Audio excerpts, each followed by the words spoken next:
मसीही ने कहा, भाई आपको लोग प्रपंची के नाम से पुकारते हैं, ऐसा ये आपके किसी व्यवहार को देखकर ही पुकारते होंगे।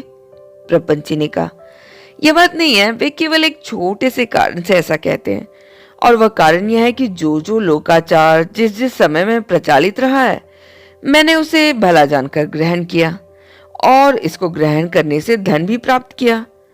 इस बात पर यदि लोग मुझ पर दोष लगाते तो लगाते रहे, क्योंकि इस रीति से जो धन मेरे हाथ में लगता है वह परमेश्वर के आशीर्वाद से मिलता है, मैं ऐसा मानता हूँ। मेरे ऐसे व्यवहार की निंदा करना उचित नहीं है। मसीह ने कहा, फिर तो आपका नाम उन्होंने यथार्थ रखा है। प्रपंची बोला, यदि तुम्हारा यही मत है तो मैं क्या कर सकता हूँ, फिर भी मैं तुम्हारा उत्तम संगी बन सकता हूँ। मसीह ने कहा, हमारा संगी होने से आपको वायु के सामने और धारा के विपरीत जाना पड़ेगा, और जैसे स्वर्ण पादुका पहनने के समय वैसे ही चिथड़े पहनने के समय भी धर्म को स्वीकार करना होगा। फिर जिस प्रकार प्रशंसित होने के समय धर्म का पक्ष लेते हो, वैसे ही उसे जंजीरों में बंधा देखकर भी उसका पक्ष लेना पड़ेगा। परंतु मुझे ऐसा जान पड़ता है कि ये बातें आपके मत के विरुद्ध है। प्रपंची ने कहा, यह तुम ठीक कहते हो, मैं अपना प्राचीन मत कभी नहीं छोड़ सकता, क्योंकि वह निर्दोष और लाभदायक है। मैं अकेला ही चला जाऊंगा। जब आशावान और मसीह प्रपंची को छोड़कर कुछ दूर आगे निकल गए तो उन्होंने पीछे मुड़कर देखा कि प्रपंची के पीछे 3 व्यक्ति चले आ रहे, जिनका नाम संसार प्रिय, सर्व संचयी और द्रव्य प्रिय थे। इन चारों ने एक ही पाठशाला में विद्या अध्ययन किया था। उत्तर दिशा में लोभ नामक प्रदेश के इच्छा लाभ नगर में निचोड़ी गुरु से इन सब ने शिक्षा प्राप्त की थी। उस गुरु ने इनको धन उपार्जन के लिए छल, बल, चापलूसी, झूठ, धर्म वेश धारण करना आदि अनेक युक्तियां सिखाई थी, और ये चारों भी इस विद्या से ऐसे निपुण हो गए थे कि इनमें से प्रत्येक एक गुरु बन गया था। फिर उन्होंने आगे जाते मसीही और आशावान को देखकर प्रपंची से पूछा, भाई वे दोनों कौन है? प्रपंची ने बताया, वे अपनी इच्छा अनुसार यात्रा करते हैं और अपने विचारों के प्रति इतने आश्वस्त हैं कि औरों की बात को नहीं समझते। संसार प्रिय ने कहा, हाँ, धर्मशास्त्र में ऐसे ही लोगों के बारे में लिखा है कि वे परमेश्वर की व्यवस्था से भी अधिक धर्मी बनना चाहते हैं। द्रव्य प्रिय ने पूछा, उनका मत हमारे मत से किस रूप से भिन्न है? प्रपंची ने बताया, एक तो उनका यह मत है कि आकाश साफ हो या आंधी हो, सब दिन यात्रा करनी चाहिए, पर हमारा मत है कि वायु के अनुकूल होने पर यात्रा करनी चाहिए। वे अपने सर्वस्व और प्राणों को एक ही जोखिम में परमेश्वर को समर्पित करना उचित मानते हैं, परंतु हम सब अपने प्राणों और धन की रक्षा के उपाय जानते हैं।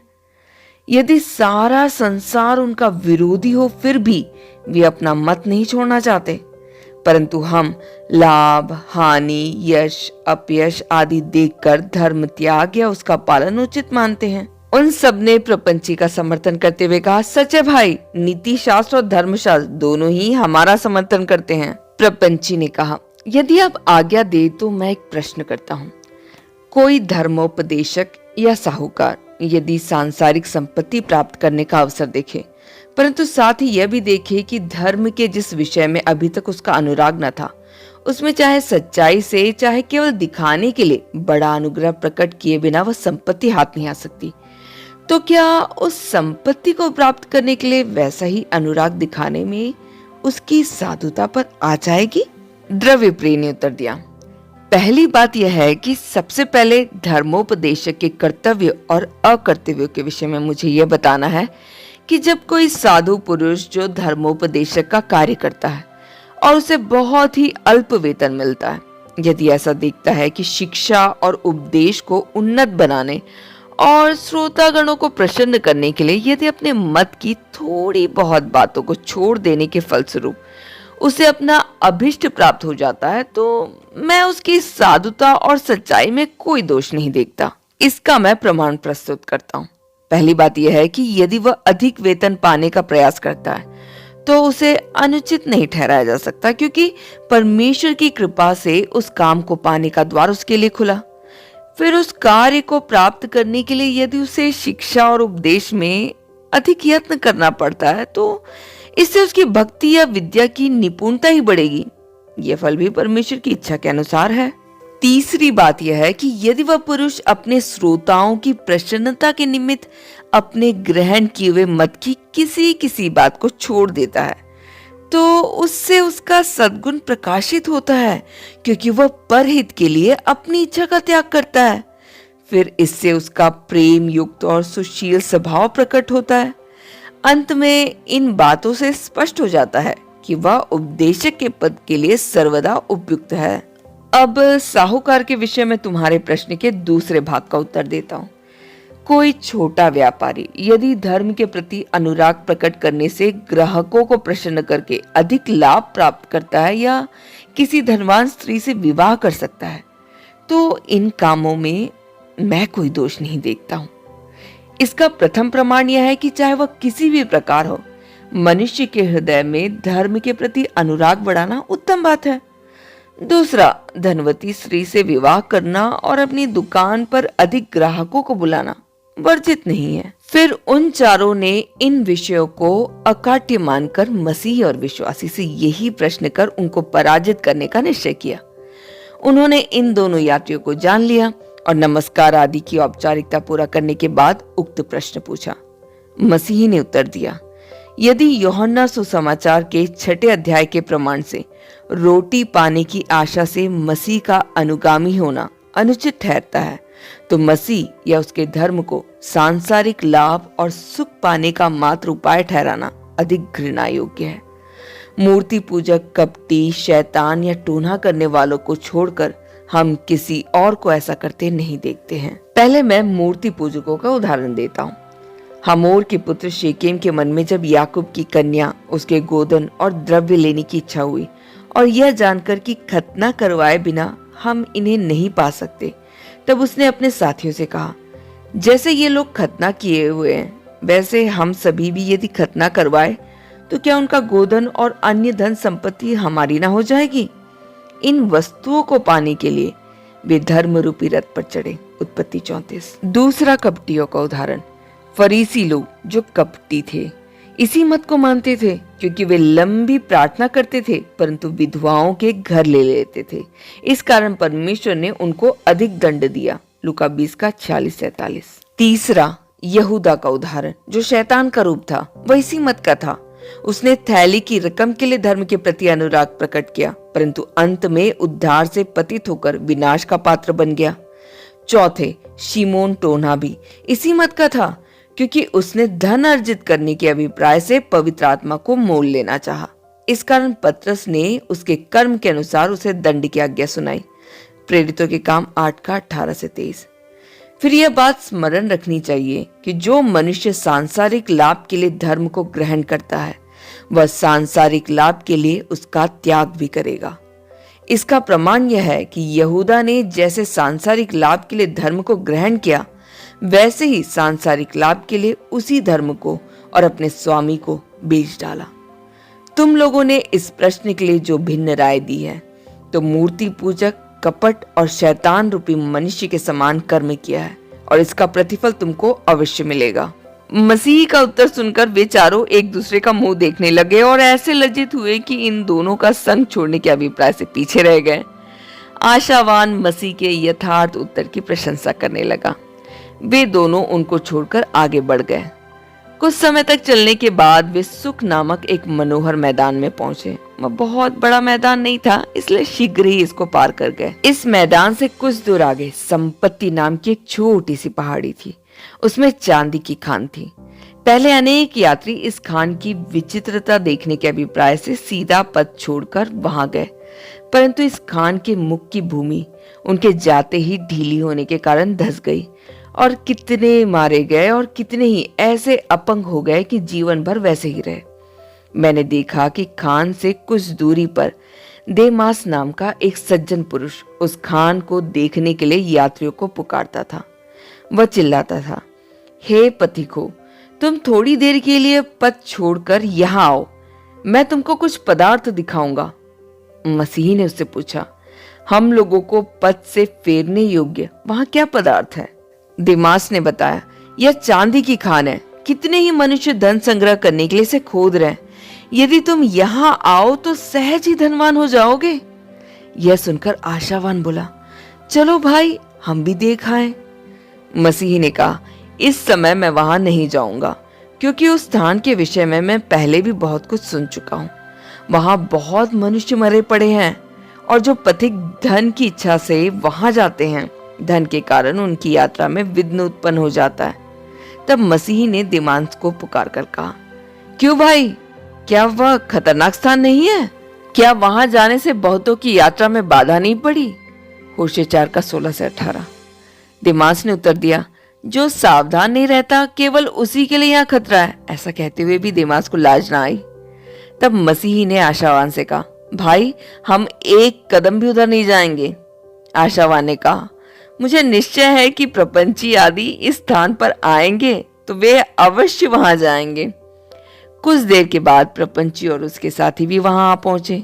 दिमास ने उनको भी पुकारा। वे उनके पास गए। फिर उनका क्या हुआ यह मैं निश्चय पूर्वक नहीं कह सकता हूँ, परंतु वे फिर उस पद पर नहीं दिखाई दिए। कुछ दूर आगे चलने के बाद उनको एक प्राचीन स्तंभ दिखाई दिया, जिसके मस्तक पर लिखा हुआ था, लूत की पत्नी को स्मरण रखो।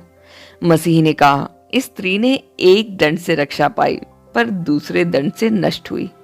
आशावन ने कहा, यह सत्य है। यह स्तंभ हमें चेतावनी देने और शिक्षा देने के लिए फलदायी है। इससे हमें चेतावनी मिलती है कि स्त्री के पाप से दूर रहे, और यदि हम इस पर ध्यान न दें, हमारी भी वही दशा होगी। कोरह, दातान, अब्राम और उनके संगी जो एक साथ नष्ट हुए, औरों को चेतावनी के निमित्त दृष्टांत ठहरे। गिनती 16 का 31-32, 26 का 9 से 10। आशावन ने कहा, मुझे तो आश्चर्य इस बात का हो रहा है कि उस स्त्री का दंड उनके बिल्कुल निकट है, जहां वे खान में धन खोज रहे हैं। यदि वे जरा आंख उठाकर देखे तो यह स्तंभ दिखाई दे सकता है। मसीह ने कहा, हाँ यह तो आश्चर्य है, परंतु मुझे मालूम होता है कि उनका अंतःकरण कठोर हो गया है। जो लोग न्यायाधीश के सामने ही चोरी कर सकते और फांसी के तख्ते के नीचे लोगों की जेब काट सकते, ऐसे लोगों से इनकी उपमा दी जानी उचित है। धर्मशास्त्र में सदोम के नगरवासी के विषय में लिखा है कि वे बड़े दुष्ट और परमेश्वर की दृष्टि में बड़े पापी थे, परंतु पहले परमेश्वर की उन पर असीम कृपा थी। उनकी कृपा से सदोम अदम की वाटिका के समान उपजाऊ था। उत्पत्ति 13 का 10 से 13। इसलिए जब वे दुष्ट हो गए तब परमेश्वर का अधिक क्रोध हुआ और आकाश से अग्नि बरसी और उनको असाधारण दंड मिला। इससे प्रकट होता है कि उनके समान जो लोग ढीठ होकर देमास की नाई पाप करेंगे, उन्हें सबसे कठिन दंड दिया जाएगा। आशावान बोला, यह सत्य है, हम पर परमेश्वर का अनुग्रह है कि हम ऐसे दृष्टांत नहीं बने। इसके बाद ये दोनों चलते चलते मनोहर नदी के तट पर पहुंचे। प्राचीन काल में राजा दाऊद ने इस नदी का नाम ईश्वरी नदी रखा था, और यूहन्ना ने उसी को जीवन जल की नदी कहा। भजन 65 का 9, प्रकाशित वाक्य 22 का 1, यहेजकेल 47 का 1 से 12। इस नदी के किनारे का मार्ग सीधा और समतल चला गया था, इसलिए मसीही और आशावान बड़ी सरलता से प्रसन्नचित अवस्था में चले जा रहे थे। नदी का जल पीने से देह स्वस्थ और चित्त प्रफुल्लित होता था। उस नदी के दोनों ओर फलदायी वृक्ष थे और उनके पत्ते रोगनाशक थे। नदी के दोनों तटों पर हरियाली थी और नाना प्रकार के रंग बिरंगे फूल खिले हुए थे। यहाँ किसी प्रकार का खतरा नहीं था। उसमें वे दोनों सो गए। भजन 22 का 2, यशायाह 14 का 30। निद्रा पूरी होने पर उन्होंने फलाहार किया और कुछ दिन विश्राम किया। फिर एक निर्मल दिवस को वे अपनी यात्रा में आगे बढ़े। मैंने स्वप्न में देखा, थोड़ी दूर आगे नदी उनके पथ से दूसरी दिशा में मुड़ गई।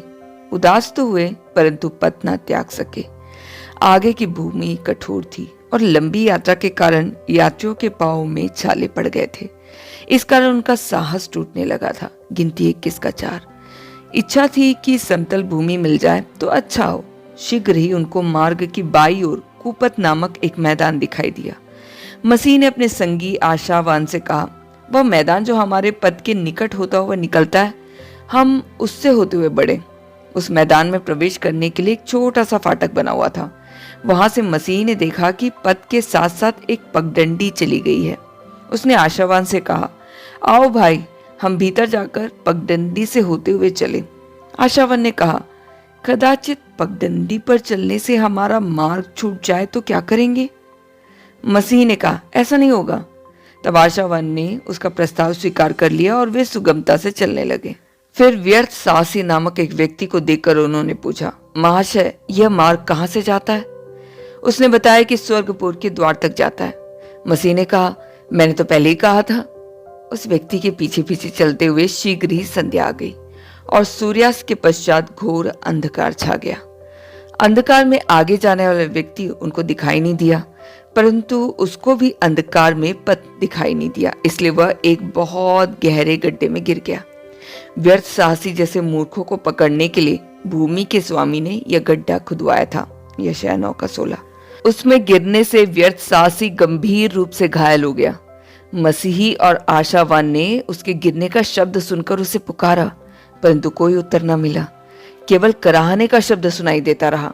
तब आशावान ने मसीह से कहा, हे भाई, हम कहाँ हैं?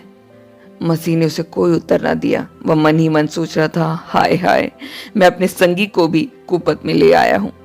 उस समय अकस्मात ही आंधी चलने लगी।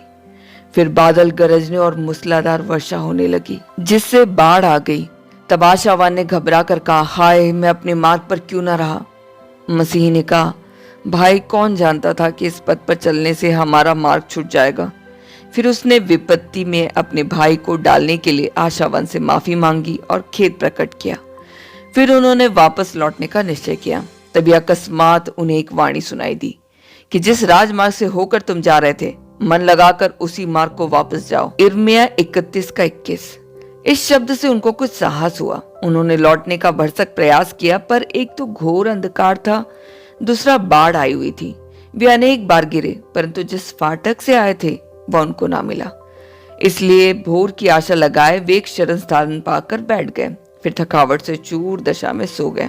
उस शरण स्थान के निकट दुविधा दुर्ग नामक एक गढ़ था। उस गढ़ का स्वामी आशा भंग दानव था।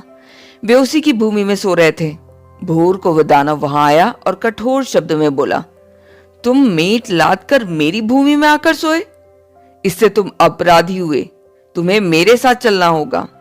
वह दानव इन दोनों से अधिक बलवान था, इसलिए उनको उसके साथ जाना पड़ा। दानव ने उनको एक दुर्गंधपूर्ण अंधेरी कोठरी में ले जाकर बंद कर दिया।